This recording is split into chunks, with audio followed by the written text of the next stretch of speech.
పొద్దున్నే పూజంటావు, మధ్యాహ్నం మడి అంటావు, సాయంత్రం సరదా పడితే సంతకు పోతావు.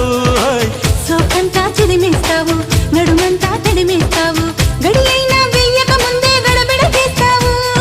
చిల్లర పనులు మానుకుంటా, జల్లెడ పడితే వల్లనంట, నీతోటి సరసం చేసి పోతానమ్మో కాశీ.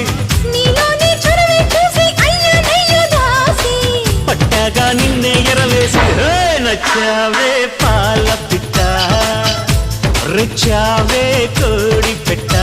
నా పుట్టు మధ్య మాసేటట్టు నువ్వే ముద్దెట్ట, నా చుట్టూ కొలత చిక్కేటట్టు నువ్వే మెలిపెట్ట, మొరపెట్టిందమ్మ లాయదు పట్ట. నచ్చావే పాల పిట్ట, రెచ్చా